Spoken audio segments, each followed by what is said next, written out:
this series, and thank you very much indeed for joining us. Thank you. Good morning, Veronica. Good morning. So, Tom, you currently work for your VP for the Emerging Markets for EMEA, for Hitachi Data Systems. And I'm sort of saying that because you've recently joined in the last year, and I'd like you to put the companies that you've worked with to one side and talk about your experiences as a leader, because I've known you for a number of years through a number of organisations, and it'd be useful to sort of get a thematic approach here. Before we actually talk about the leadership challenges and thoughts that you have on leadership, I'd like to know, first of all, what did you want to be when you were growing up? Did you have a passion or something like that that interested you? Gosh, I think I was probably like all little boys at one time. Funnily enough, actually, I grew up next to an Air Force base, and I always wanted to be a pilot. And whatever, lost that desire. And I came from a poor background, so I didn't have access to funds to go off and do fancy things. But I actually had no clue what I wanted to do. So, I ended up going to university and then, left that, and only by accident discovered business. Right? So it was only when I started working, probably as my first full-time job, because I've worked since I was very young to fund myself, that I kind of just tripped over the business thing, if you want to call it that, and went from there. But I didn't have a particular burning thing that I wanted to be, and it was just something I always struggled with. I used to work in what you'd call commercial growers, market gardens, so I know all about growing flowers and celery and rock melons and acres of those sorts of things. And I always felt that I could run my own business. I wanted to be my own boss and run my own business. And I think that influence came from the people that I worked with and for, when I was a teenager, when I was young. So some of those talents and strengths that you developed during that period, have you utilised those in your leadership roles, would you say? I guess subconsciously you do, because even today I'm still in touch with one of those people that I used to work for, and I'll be seeing him at Christmas time when I go to New Zealand, because he asked after me, and he's in his late 80s now, but he's sort of tracked my growth over the years of what I've done. I think that entrepreneurial thing. You got to pay the wages at the end of the month. But a lot, I think, around how people behave, So I think I got a lot of coaching and mentoring, which probably didn't really think too much about. But when I look at those people, that I worked with, I realised that's what they were doing with me. So that, that rubbed off. Great.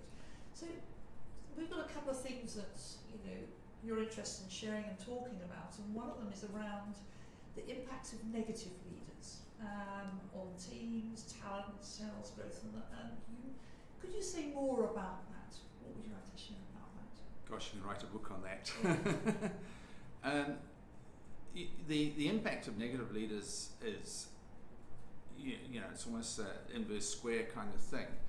Right from the impact of that individual when they walk in a room. So negative leaders tend to lack a self-awareness of their personal impact just from their presence and their body language, and their, whether they're smiling or not when they walk into a room. But negative leaders, it just drags everybody down, and they tend to focus on, what the problems are, in every difficulty, rather than what the opportunities are in those difficulties, and are resistant to change. Okay, so. We've tried that before, it won't work, and so their minds are not open to change, they're resistant to change, and it suppresses the whole organisation. Well, what have you noticed in your career, in the last 10 years or so? What have you noticed as being the impact of that, the consequences of having those people, and what have your learnings been about dealing with those people? Well, straight out, the impact of it is a poor performing organisation. So ultimately, the organisation doesn't succeed, and it goes all the way down to individuals not succeeding, because people want to be part of a successful organisation. So people just leave eventually, or they just hang in there, and you get this negative group think going on around the place. And the lesson is that you have to deal with it quickly, and it's about having those tough conversations. And I'm probably guilty in the past of leaving it way too long before actually sitting down and having that conversation. In the first part, you know, in the first instance, to address the issue and see if that the person's aware of that, you know, through coaching, through personal development, because sometimes people just aren't aware. You know, it's not that they want to be like that or that, you know, they're particularly bad individuals, but in other cases people just have a propensity for that, and you can't change it, and you have to change them. You know, you have to change it. You know, you have to bring in new leaders. What is it, not necessarily with you, but I mean, what is it that stops leaders from having these tough conversations? Gosh, you know, everybody wants to be everybody's friend, don't they? So nobody wants to be perceived as the big bad wolf in the organisation.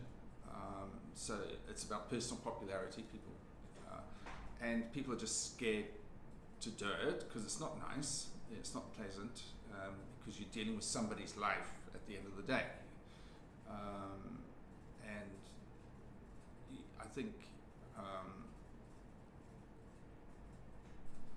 it's just a tough thing to do. It's mentally a tough thing to do for a lot of people to actually do that. And it's not something that you can just treat lightly. So you have to have those conversations, obviously with empathy, but you've also got to be firm as well. And sometimes you can get the people to recognise it, sometimes you can't. But mostly people just don't want to do it because it's a popularity thing, and mentally it's a tough thing to tell somebody, hey, you're not the right person for the What's organisation. been your learning though in not doing it? You said you've been through this yourself. It's just big damage to the organisation. So the organisation doesn't change, and you learn after you've done it how much damage was done to the organisation. That's the learning. So it's like, wow, you know, because all sorts of things usually come out, and then you get a new leader in there that's positive, that can coach people, mentor them, can lead them, can focus, can drive the change, and you have a very rapid positive change in the organisation. But the cost of leaving a negative individual in place is very, very high, literally in dollars. And as you say, you don't. Sometimes one doesn't realise the impact until that person moves out, and it's almost like, I think you've said this earlier, it's a bit like a cloud moved out of the building or moved out of the organisation, and people breathe a sigh of relief that there's a breath of fresh air moved in on someone else. Okay, so let's talk about leadership as well, because you've led and you've turned around a large number of businesses, and you're operating around a big geography, and you have a lot of senior leaders reporting into you as a vice president. And one of the key things I'm curious about, particularly at this period in our history where nothing is predictable, you know, we can't predict what's going to happen in the world, let alone our own businesses. So, you know, it's about foundations of an organisation and focus. And where would you say leadership is? What's the biggest thing they need that they don't have? I mean, everything is up in the air at the moment, isn't it? I mean, the big shock of Brexit, you know, what's going on with the US elections at the moment, you know, what's happening with, you know, politically in the Middle East, and what's been happening in my industry, which is the IT industry. And, you know, just as you think that, you know, we've had the internet and you know, mobile and all of these other wonderful things, and it's all nice and stable, the next minute, boom, everything's thrown up into the air. And those companies that you thought would be there forever and you could never compete with, all of a sudden it's like a clean sheet of paper, and everything is up for grabs again. You know, as we talk about cloud and Internet of Things, that, you know, particular to my industry, and you know, on a personal level, for me, that's really exciting because you've got another shot at the game, and also it makes it interesting as well. But you know, if you're in a political type of environment, maybe that's not so great. To be sitting in that kind of situation. So how far can a leader think out and plan? You know, in terms of keeping the focus for an organisation. You've always got to deal. I mean, I think in the old days, we have 5-year plans, 12-year plans. I mean, we live here in the UAE, and there's a 15-year plan, master plan. And if we're ahead of time, Sheikh Mohammed and the guys get down and they keep that thing updated. And it's quite a lesson to see how they run the UAE. But you have to adapt and change as you go, because I'm sure that some of the things that happened here in the UAE were not in the original plan. But there's been a resilience to stick to that plan and to modify, but not to lose focus of where they're going with that plan. So you've got to be able to think at least 2 years ahead in your business. I think further ahead becomes a little bit tricky, but you can't just think in quarters, because you can't build any sustainability in the business. So you have to balance. I'm used to working. I've been working for American companies the last few years, so it's always a quarterly driven kind of thing. But you have to be, at least in an 18-month or 2-year out plan. I think it's unrealistic to try and think 5 or 7 years out. But it depends where you're at. If you're talking about the future of the United Kingdom, then you probably should be thinking 30, 40, 50 years out. Okay. Currently we're thinking 30 days, aren't we? Yeah. So, about strong foundations, I mean, if you're thinking quarterly, what's the possible challenges that might face in terms of continuity of business? So if you're thinking quarterly, it's only 3 months, it's 90 days. So it's all about just delivering a number. You can't execute on a strategy in 90 days or lay out the foundation for that strategy. So what you do in that quarter is a result of what you've done 9 months, 12 months, 18 months prior to that quarter. So if you haven't put the plan in place and been working on building the foundation, so you've got to run 2 tracks. Okay, you've got to run the quarter because you need to deliver and execute on that quarter. You've got to do what's urgent today, but you have to focus and retain a focus on whatever that long-term strategy was that you laid out and stick to it. So you have to run those 2 things in parallel. Otherwise, if you just focus on the quarter, you're going to fail. You're going to fail, and it's just way too stressful for everybody to lurch from one quarter to the next. And I think that's where I see, and I'm working with leaders as well, that's what the focus is. And it's more challenging because it's not connected to the longer view. Okay, so resilience. As you said, we're based in the UAE. There's lots of challenges around the world and in business as well, and in the geographies that you are working in. So, talk about resilience and leadership.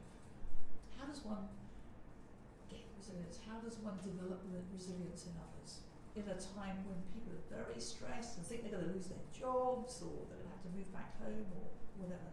Talk about that. I'm not too sure.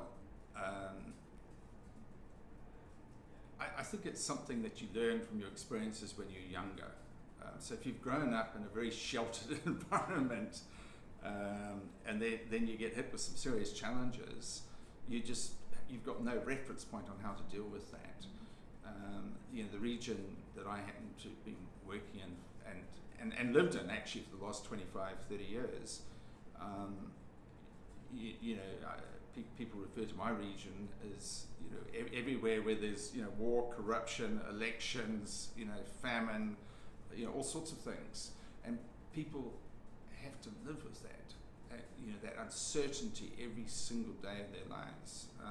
So it's your ability to you have to get on with life, and it's that ability to dust yourself off and pick yourself up and get going again, and being stoic. And if you don't have that resilience, and that resilience applies anywhere because things changing so fast, and just when you thought all your investments were secure somewhere and a market collapse, you saw that coming, and you have to start again, and I've worked with people who just have not been able to start again and have never forgiven whatever happened back there. And if you can't get over that, then it creates a negativity in you that rubs off on anybody else around you. And I'm not saying that's an easy thing to do, but we have to learn to deal with that. So whether it's it's a lost sale, or suddenly a market fell apart, or unexpected things happened in that space. There's also always opportunity and adversity. So wherever there's adversity, there's always an opportunity and adversity, because somebody somewhere needs help in that environment, whatever context it might be. So I don't have a silver bullet for that one, but if you don't have that resilience, and it's not about energy, it's just an inner toughness to stand up, dust yourself off, and carry on.